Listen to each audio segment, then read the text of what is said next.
Hello, and welcome to the AstroEnergy Astrology Show podcast with Astrologer Shelley Overton.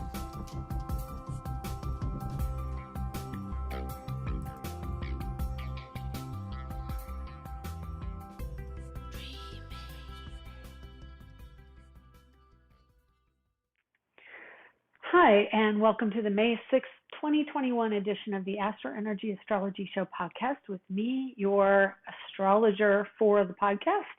I am Shelley Overton, and I'm an astrologer in Central Florida. I want to welcome you to the podcast. If you've never been here before, we go over what's going on for the week. We talk about astrological events. So if there's a planet that shifts signs or one that goes retrograde, we talk about that. If there's a significant stellium or cluster of planets in one spot, we talk about that. We talk about current events, and if you email me, you can ask a question and I will get to it on the podcast. But just kind of a casual question, not anything in depth, because I really can't do a lot of serious in-depth questions, but I can answer astrological questions or something personal if it's not too in-depth. Okay, so this week we have 3 planets in Taurus and 1 in Gemini, but I'm going to just go around the chart. Right now there's a 5-degree Leo rising here where I'm at, and I'm north of Tampa if you haven't been watching or don't know. But it's just a smaller town north of Tampa, so I don't generally talk about where I'm at. I just say Central Florida. So Leo is on the rise, and that puts Aquarius on the descendant. We've got Pluto in the 6th house of Capricorn. We've got Saturn going down, but just above the horizon, but he's going down at 13 degrees of Aquarius. Jupiter at 29 degrees and 7 minutes. We are going to be talking about Jupiter today. And the moon is at 19 Pisces within 3 degrees of a conjunction to Neptune currently. That's going to be an interesting aspect, and I'll talk about that as well today because there's a lot of Pisces energy in this podcast. We have 28-degree Aries midheaven with Aquarius energy embodied in Uranus at 11 Taurus. We have Sun at 16 Taurus. Venus is at 27 Taurus, again, getting ready to go into into Gemini, which of course Mercury rules, and Mercury is in Gemini right now. So he's in his own sign at 4 degrees. And then we have an 11-degree North node with an 11-degree South node in Gemini. So 11-degree Gemini North and 11-degree South node in Sagittarius with Mars at 8 degrees of Cancer. Okay, let's talk about some of the Taurus and Gemini planets and Mars before we really get into Jupiter and see what's what. First, what we should do? Let's just take the beginning. I've got a lot of stuff I'm addressing, but let's just go over what's expected for the rest of this week and into next so that we can get that out of the way and really have an in-depth discussion over Jupiter. So, and I don't mean any disrespect to getting it out of the way. I'm sorry, my nose always itches when I do this, and I'm not the only one. I watch a psychic who every time she does a podcast, her nose itches too. Okay, Venus in Taurus trining Pluto. What does that mean? So Venus at 27 Taurus, coming into an exact trine today. Well, it was early this morning at 7:25, so now she's just past that degree. But Venus and Pluto, Venus in Taurus is money, love, how we value those things in our lives, and it really relates to the person, to the individual. And so late degree of Venus is going to mean a culmination of the energy of her transit through the sign of Taurus. She has been in Taurus for just a little while. It doesn't seem that long. Yeah, it was the 15th of April, so really not very long. She's only approaching like 3 weeks in Taurus. Oh, pardon me. And so she's had some time to really evaluate the material world, which is truly what she rules, and being in her own sign. So we're kind of in the early time of the year, which brings the faster moving planets into their own signs, because the early signs, Aries is ruled by Mars. Taurus, the second sign, is ruled by Venus. Third sign, Gemini, is ruled by Mercury. So all three of those are very fast-moving planets and rulership. And so the beginning of the year is really when we see the quicker moving planets in their own signs. Mars, of course, has already quickly gone through the beginning part of the zodiac, the first three houses of the zodiac, and now he is in Cancer ruling the fourth house. But getting back to Venus, Venus in Taurus, she's in her own element. She's feeling, in the past few weeks anyway, she's really understanding the material world. And I can tell you some of the hallmarks of what we've seen with that are more of a kind of full-bodied feeling, a fertile feeling with regard to money and the markets, which are areas that Taurus rules. And if you're unfamiliar with the term rulership, I know those of you who've watched a while and are real familiar with astrology know the term, but the new people who are coming in, rulership is an assignment of a sign to an area of the sky. It's also an assignment of a planet to a sign. And so the planet rules the sign, and the sign rules that house or the part of the sky. And so we'll see that in how the planets behave and act.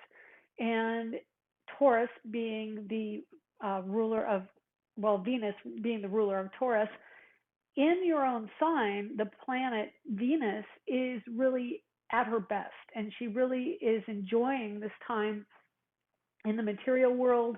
It's very fertile. This is the time of year where things grow, including money, love. We start thinking more about love. We start thinking about beauty, which Venus is the goddess of love and beauty.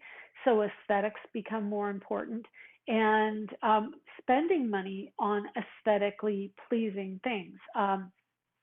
Those of you who are around, listening to the podcast week to week, I was with my sister last week, and she got me a few new items, and one being a really beautiful new phone, which really will help me create more podcasts and social media posts. So I'm planning on doing some podcasting, or probably more like stories or live feeds, live streams on this new phone. But it's really nice, when you get something new, it's beautiful and new and fresh, and that's kind of the energy of Taurus, and that's what we've been seeing. We want to enhance things that maybe are seeming a little bit older, but with Venus in positive aspect to Pluto right now, well, positive, as you know, I consider too many T words, trines to be a little bit more difficult, because they bring out something that we need to change in a more, well, it'll ultimately end in a positive way. But initially, it's kind of like we discover something that we didn't know we knew, or didn't know we knew, but didn't know we needed to know. And so Venus will bring that about with money. She is about value, so we're going to see how we're valued, and it can relate to our own personal worth, especially in aspect to Pluto. Pluto's the ruler of Scorpio, and so there's also a very strong value connection, but Pluto rules value of self to others. So how do other people see us? How do we relate to others? Is there value being created with the interaction to another person? That also brings out hidden and psychological blocks to our money, to the value that we have with other people. And I swear, pardon my nose, those of you who are listening, it's just a tickle, it's a tickle on the end of my nose. And that's kind of, I don't know, maybe that's where I get my information, through the end of my nose. It's pretty funny, personally. Hope you find it funny. Anyway, Pluto will dig deep. And when Pluto and Venus trine, there is to just use a paraphrase, not a paraphrase, but like just a conceptual word. It's a combustible energy. It's like, wow, there's something really potent about this energy. And Venus will be the realm, so to speak, where Pluto will be the emotion. And Pluto will bring out something from the depths, something from our psychology that we need to now bring into the fore of our value principles. And so this energy today's May 6th, you will feel it for a little bit because Venus doesn't go into Gemini until Saturday, which will be when the podcast is live on YouTube, and it'll go up on SoundCloud tomorrow. As in the evening, it'll also go onto YouTube. But you'll still feel it, that concentration of Venus at the end degree of the sign is really pushing for a shift of how we value ourselves. And yes, that can come out in money, but it doesn't have to. It can come out with items and goods and merchandise, but it can come out with beauty and aesthetics and people showing you what you're worth to them. And I've got chills with that. So you're going to see, I think it's a rather generous time. And personally, I know I've been feeling a lot of that generosity that's been coming out, and I really assign it to the Venus position, but also the Sun at 16 combined with Uranus. The Sun is ego. When the Sun conjoins with Uranus, Uranus is an energy that is, sorry, my ear itches. I guess I'm just going to get a lot of spiritual poking all over my body here, but so Uranus brings in more of a humanitarian energy, a broader sense of how we involve ourselves with the collective, and it can be a really lovely, humanitarian, generous, altruistic energy. And the Sun being with Uranus, it really takes away the ego motivation from how we interact with other people. And it can also add like that aspect of self where we learn something, when we learn something new and grow from the connectedness we have to the collective. And so I don't know, I just see, Uranus really clears the air and brings a clarity to wherever he is. And in Taurus, it's a really lovely energy. I find it clarifying in the environment, clarifying with growth and, gardening and things that really, I guess the thing that comes to mind, I've been doing, let me just grab it real quick. It's here behind me. I've been doing some art, and it just dawned on me right now that what I'm painting is actually a really perfect item. This is a sunflower, and it was, let's see, where did I put it? Let me see if I can show you. I have this awesome photo of it that I've been doing from it. And the sunflower is an item, you wouldn't necessarily think so, but it is able, see if you can see it, how beautiful that is. It transmutes radiation from, any area that has been, like Hiroshima comes to mind, dropping the bomb and having all that radiation. But sunflowers can actually transmute the energy of radiation. Who knew? But it's apparently scientifically proven. And so that is a strong connectedness to what I'm saying about Aquarian energy, Uranus in Taurus. And Taurus is the earth. It's of the earth. Hold on one second. Okay, sorry about that. Anyway, the connectedness to the earth and how we can transmute energy using gardening or growth of the natural world, the earth energy, which Taurus is an earth sign. So the sunflower, that is just such a perfect combination for this energy that really just makes me happy and optimistic, honestly. And so I really enjoy the energy of Uranus, and especially got chills with the Sun. Very potent, clarifying energy for the physical material world. Yesterday was May 5th, so it was month of May, 5. the day 5, and the year that totals 5, 2021. Of course, 221 equals 5, so it was 555. This is a number I see a lot around when I'm out and about driving. And every time I see it, it just reminds me to change and be flexible, that things are coming in that will shift our ideas and our mentality. And so I do think that that's a strong connectedness to the planet Uranus. It's interesting because, yesterday I think the sun was at 1.5. Of course, that totals 6, but there was also a 5 element to where the sun was yesterday.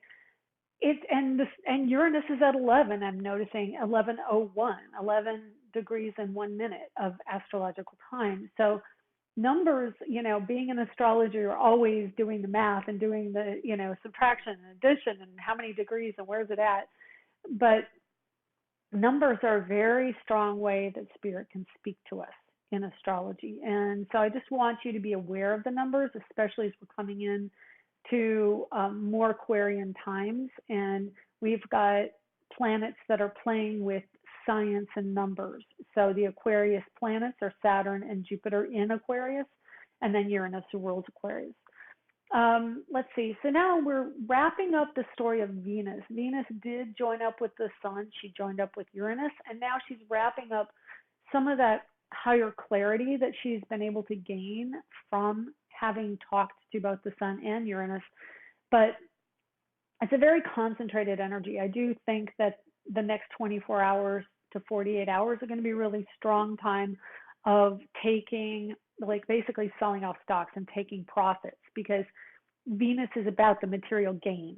As she goes into Gemini, now Gemini, very strong air sign, and Mercury, his own sign, he's in his own sign. And so she joins up with the energy of Mercury. Of course, Mercury is going faster than she is. He's already gone past her in Taurus, but he will be retrograding. And I'm going to see if I can look up real quick. I hope I don't bore you with this. But when they actually combine again is after Mercury goes retrograde.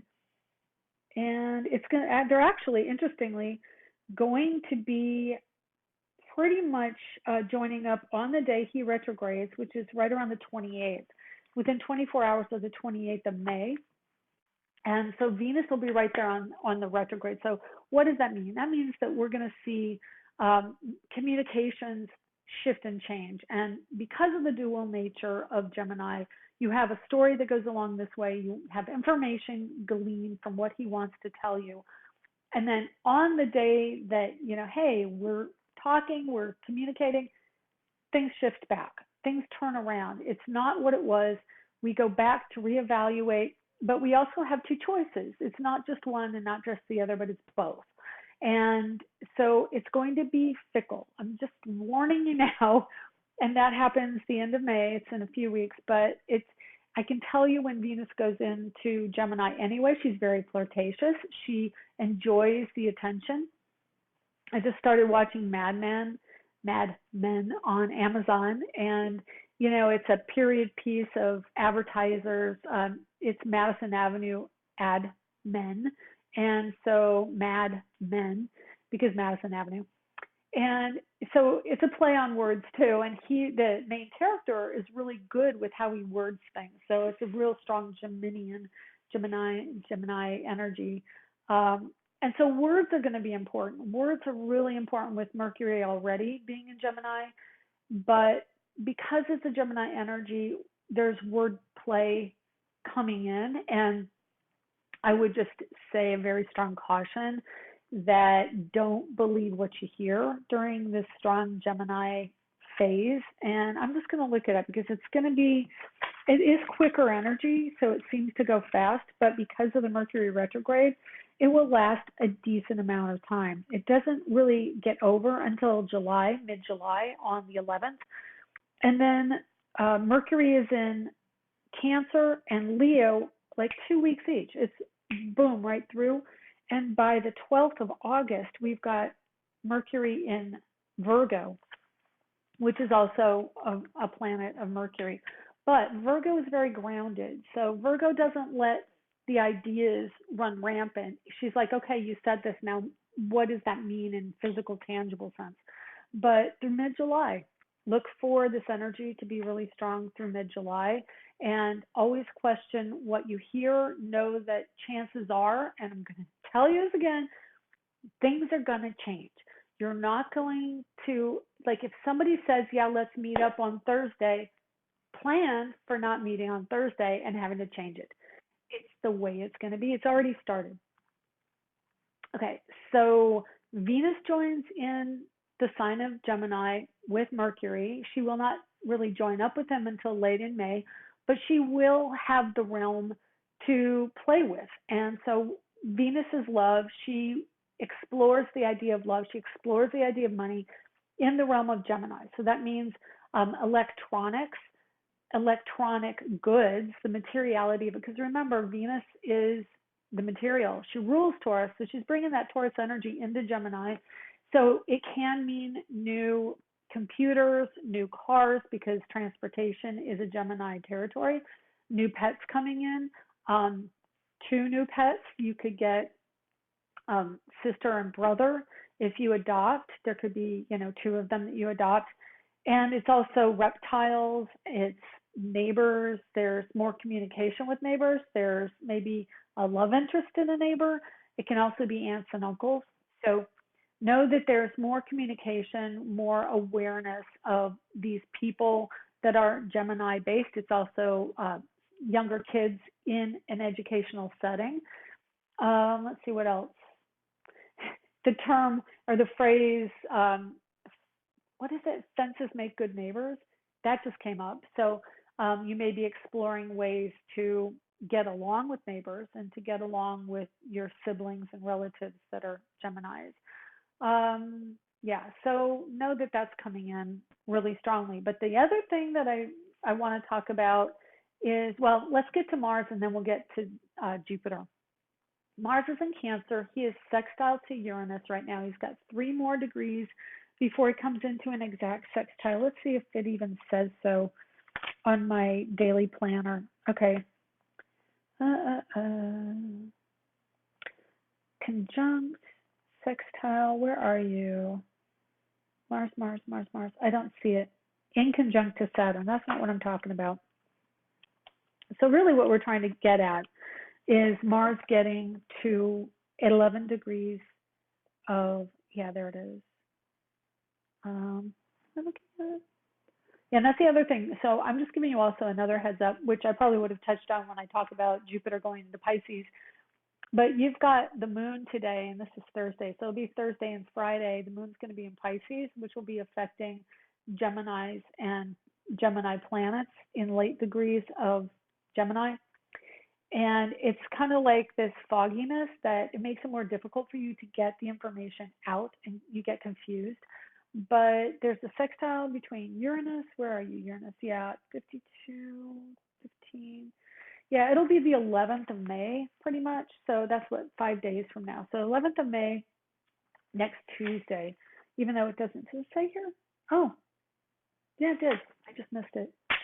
Anyway, so May 11th, we'll see this Mars-Uranus energy. And Mars in Cancer is talking to Uranus in Taurus, which means there's a very strong cooperative energy, and Mars is putting effort into emotion, into desires around the home to improve. Uranus is saying, hey, you need to detach from some of your material goods, and Cancer wants to clean and clean house. I have a Cancer mother, which I've talked about a lot on this podcast, and she has 5 connections to Cancer, including a rising sign. So it is the energy of the cleaner.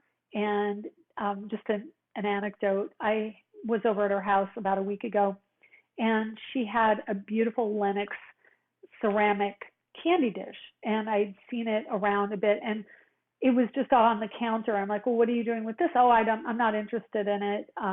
It's kind of, I don't really like it, and I'm going to get rid of it.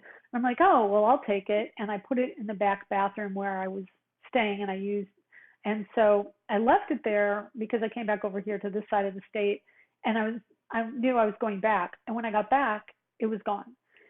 I can tell you that it's probably thrown away. I know my mother. She doesn't pass things on. She just throws them away. And it was Lennox. I don't even think she looked at the bottom. And Lennox is a pretty decent ceramics company. I'm still waiting to hear what happened to it. I'm pretty sure I'm going to hear from my dad today that it's gone.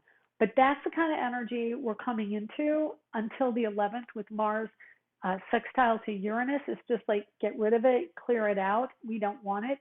I also watch a YouTuber who takes, basically hoarded houses and things that have rooms, houses with rooms filled to the rafters, and he organizes it and takes what can be sold, and then he puts up auctions and gets rid of it. And it's really interesting because he started doing it about a year ago, January, which is when I started watching him. And if you're interested, it's Curiosity Inc. Online on YouTube. And he just paid for the contents. It's really kind of funny because he's paying these people for the contents to help them clear out their property. So he pays them, he clears it out, and he gets the profits of whatever he finds. And he's doing a new one this time with probably some older people who are just like overwhelmed by their possessions and they want a new start, which is very much this energy. So expect that the next week or so, with that Mars Uranus positively connecting, you're like, I just don't want this in my life anymore. And you're much more detached, which is Uranus, from your possessions. And the emotionalism, I've got chills all over for this, so I know this is happening a lot with you. It's really helping us to get rid of the deeper sentimentality to our possessions so we can open up and clarify where we're at in our lives, where we want our houses to be, and what kind of environment we really want to live in. We've got the moon conjunct Neptune today and tomorrow. Of course, Neptune's at 22 degrees Pisces, which is in positive aspect to the January 12th, 13th, 2020 conjunction stellium of Pluto. Let's see, it was Pluto. I want to say Saturn. Yeah, Pluto, Saturn, Mercury, and Sun on January 12th and 13th at 22 degrees of Pluto of Capricorn.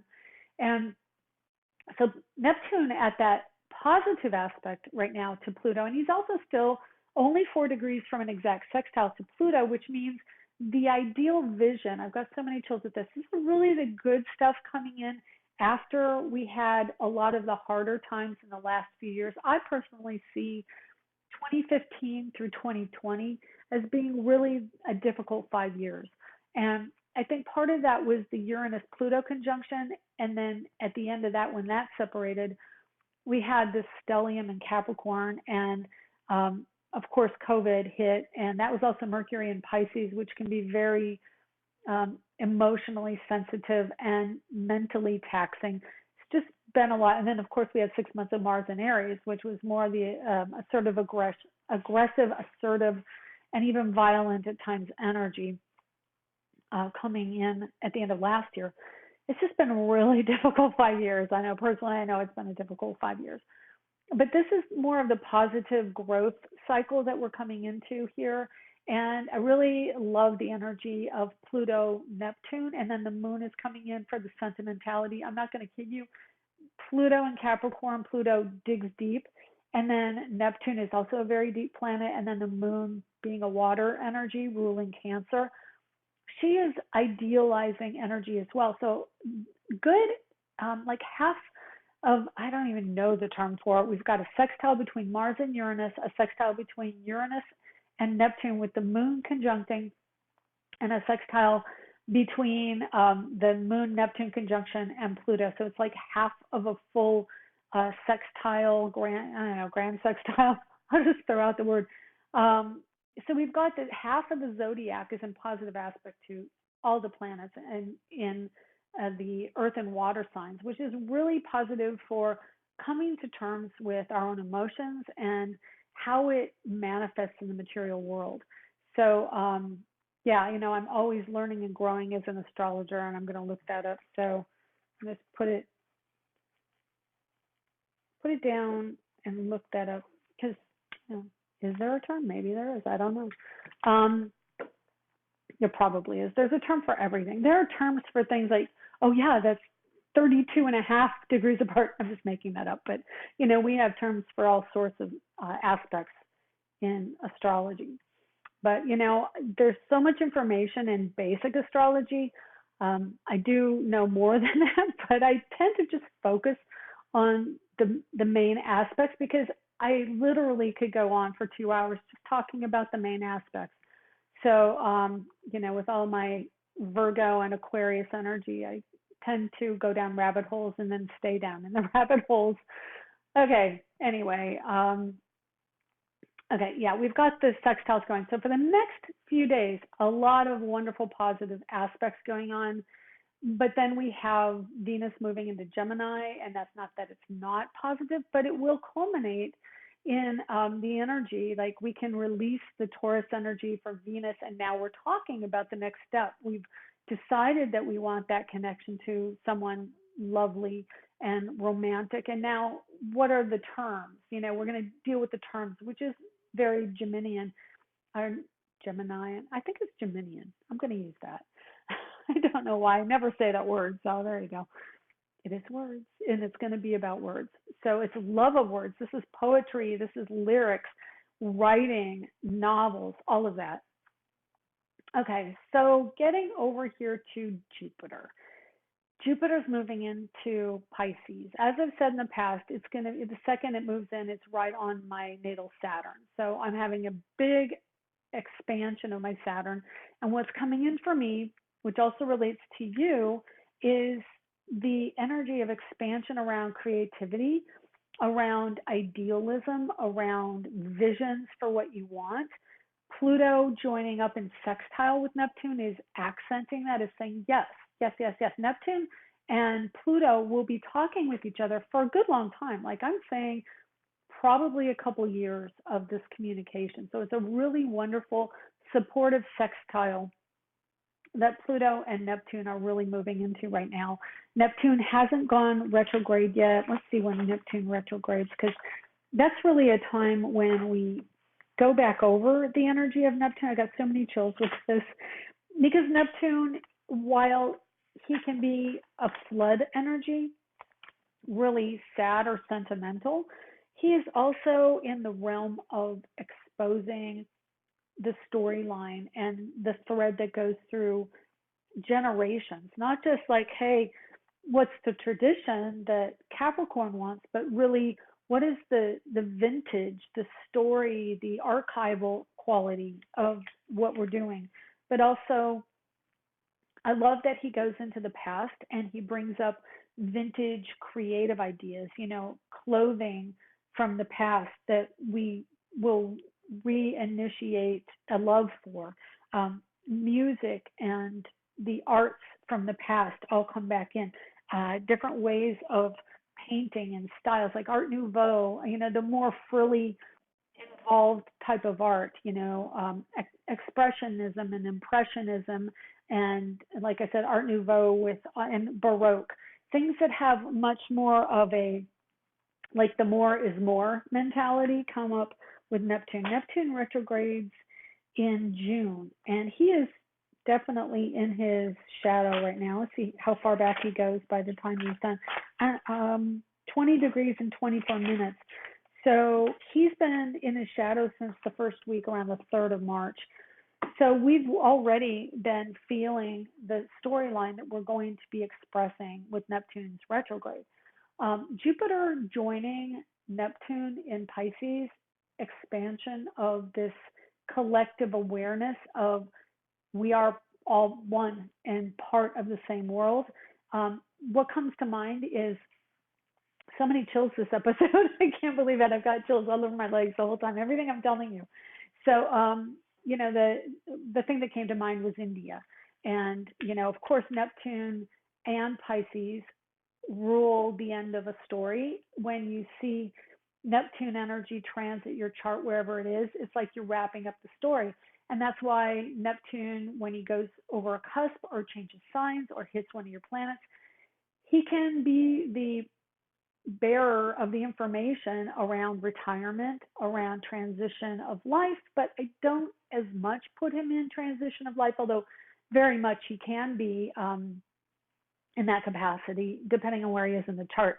But really what I find is more the story for whatever house he's in when he exits that house for you, you find an ending. That energy's over. So if he's transiting the second house, he has been really we're talking Neptune now. He's been triggering the ideal, the dream, the creative aspect, the story that threads through generations. And when he exits, it's like, okay, that story about making money and growing things and connectedness to family, you may have earned your money through a family connection. And when that tune passes out of your second house, it's like, now you can move on to a new storyline and a new growth cycle in the Gemini house. So he will wrap up that story of how you earn money connected to the old way. It could also mean earning money through something traditional brought in from another country. If you've moved to a new country or your family migrated, maybe you earn money through that. And I'm only using that as an example because there are 12 signs, 12 planets, 12 houses in the zodiac that Neptune can transit through. So of course, wherever he is in your chart, that's really where the accent and the focus is. I personally have Neptune in the house of home and family. I do anticipate an ending story to some private things, personal storylines I've had associated with my family, in all of my life. And when Neptune moves out of that energy, he says, no, now it's another storyline. And, now it's more about the house of romance and children and creativity. So Neptune and Pisces ruling the fifth house, expansion around creativity and connectedness to children, and what is the story from children, and how has that story been part of your life story and your family story through generations. So Jupiter is a planet of expansion. He is a planet of travel. He is an awareness of new ideas. He loves to connect to people who have a different exotic background. He wants to bring in immigrants. He wants to bring movement of peoples. There will be that. And there will be a connectedness to the water energy. He's going from air, high concentration of air, because remember, Saturn's also in Aquarius. And now we're going to have Venus and Mercury in Gemini. So there's a lot of air energy. But we've got Mars in a water sign. Neptune's in the water sign. Jupiter will join the water sign. So we've got this squaring between water and air, and a square between the two because that's what they do. They don't necessarily get along in their modalities because air wants to be up in ideas, wants to be thinking about how possibilities can come about, while Pisces wants to just immerse himself, or any planet in Pisces wants to immerse into the emotions, into the sensitivities and the feelings, go into the drugs, go into the alcohol and the vices, escape. Pisces is an escapist sign.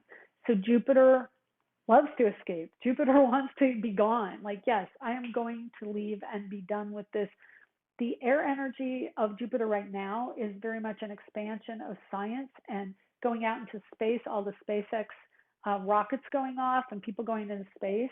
For the month and a half Jupiter is in Pisces before he retrogrades back into Aquarius, he's exploring the ocean.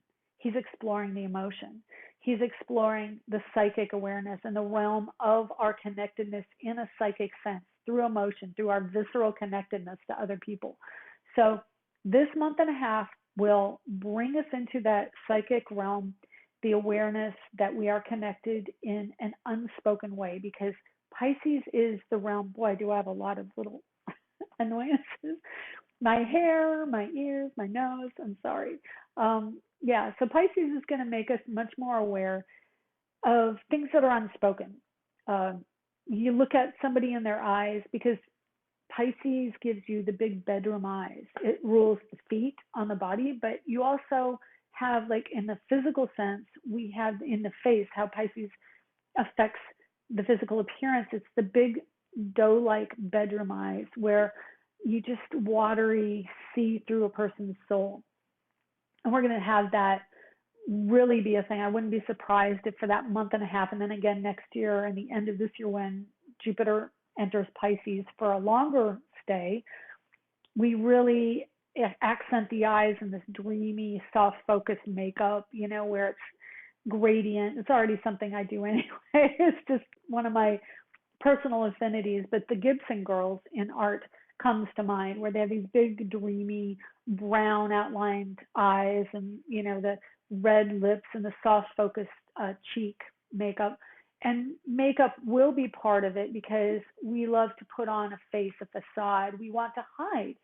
Beards, I know a lot of you are kind of tired of the beard trend, but Jupiter will keep it going. And hair is going to get long and wavy like the ocean. And, maybe we'll touch on that a little bit for May 13th, when Jupiter goes into Pisces through July, through mid-July. We're going to have waves and curls be kind of more of a popular hairstyle. I know straight hair, as far as I'm concerned, and what I noticed, straight hair is really kind of the sexy straight hair, the very Aries thing, in my opinion. And when we get to Pisces, and then also some Taurus energy still, the earth and water is wavy and long and flowy, like the water, like grass blowing, and flowers really round. And, just think of flowers, think of sensitivity and water and splashing, and all that kind of stuff is very much what we're going to feel through the end of spring and going into summer, early summer. It's going to be sensitive. There will be floods. Jupiter affects movement. Like, again, I've said, it's moving of peoples, it's exodus, but it's also moving house. And there will be an abundance of people feeling like, I want to be near water, I want to be near lakes and rivers and oceans. And people will seek out more houses like that, are bringing water elements into the house. So, fountains, and it's just going to have that kind of effect on people. And Mars is in Cancer. So, when Jupiter goes in, Mars will still be in Cancer. And so we're going to have that really strong connection between Jupiter and Mars around movement and action. Those two have to be on the go, have to get things done. So it's going to be movement of emotions. And I think what's going on in India, we're going to see, and I know I'm very sensitive if we have a rainy day or if weather moves around the world from one country to another that's been experiencing some deep emotional event.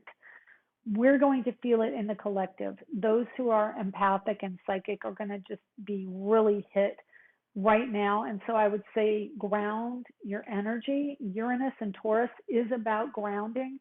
It's about, here's all the energy, it's scattering you. And of course, the Gemini energy likes that flow of energy. It's electrical. Energy flows rapidly through electric sockets. So be really careful when Jupiter goes into Pisces, because we're going to have more possibilities of that electrocution energy. Remember, Gemini squares Pisces. So the energy of Mercury, electronics, wants to express quicker. It's lightning strikes, but it's also your phone, glitching, or your computer glitching. So know that just before the retrograde, back up all your stuff. I have a phone being repaired right now that I don't know if I'll get back. It's already in the shadow period. I mean, as an astrologer, I'll get it back. I don't know if it'll still work when I do. All my photos were on it. So photography is the Pisces realm. So I'm really hoping, I know Jupiter's at the last degree of Aquarius, which is the unexpected, and really a push to get out all of the Aquarian energy and wrap up the story, wrap up the awareness for this go around, because remember, we'll experience it again between July and December. That's when we'll wrap up. We'll go back over what's been happening and then wrap up the story as Jupiter goes direct later. I think it's November, late October, November. But yeah, we're having this energy move through where we're experiencing the emotion, and then we're going to experience, back into Aquarius and organizing again. Anyway, I could go on and on. I probably will talk more about Pisces, Jupiter, but it is flooding in your houses. So if you're trying to sell a house, really look at your pipes, because when Jupiter moves in on the 13th, could be burst pipes. It's really an expansion of water. So it's flooding, it's pipes, it's plumbing, it's fish tanks, really you've got the electrical and you've got the water and the fish. So watch your fish tanks. Maybe you'll get more fish. We'll expand the fish tank energy. Anything water, ocean, fish, all of that.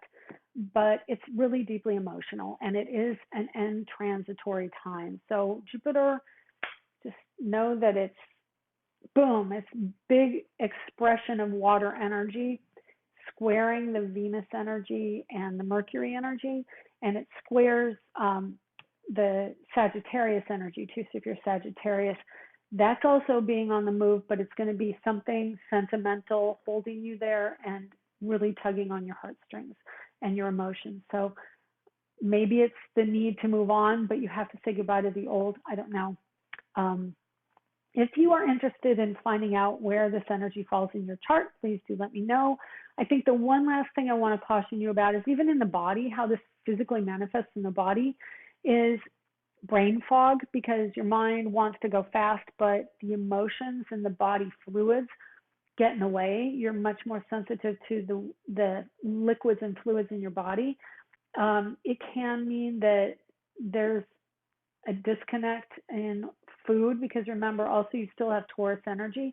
So what are you eating? Is it creating this overgrowth of yeast or fluids in your body are taking over? You really pay attention to your diet at this time, because you may need to alter it, especially with Mars, Uranus in positive aspect. Great time to really reevaluate your diets. Okay. Sorry, that being said, we're going to wrap up today. I hope you have a wonderful week.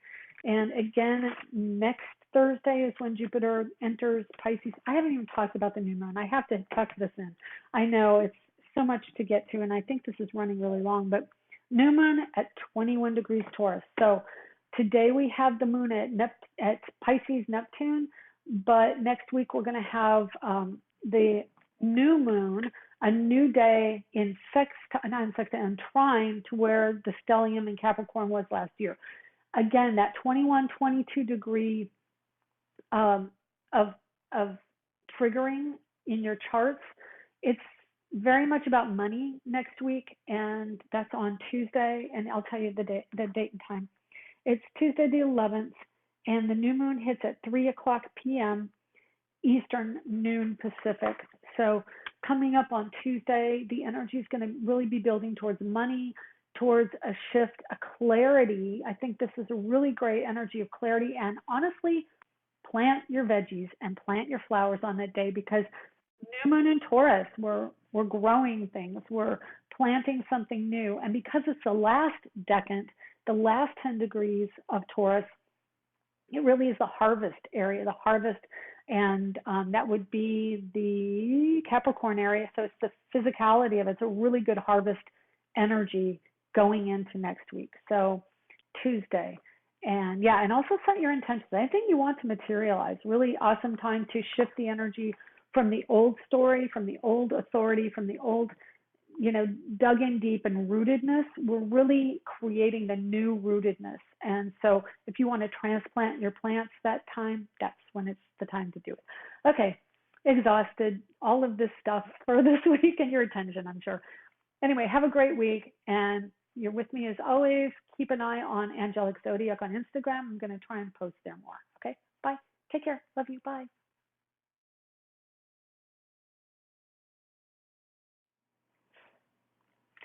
Hi, it is Shelley, and no, we're going to start over. Bam. Get ourselves together. Let's do this.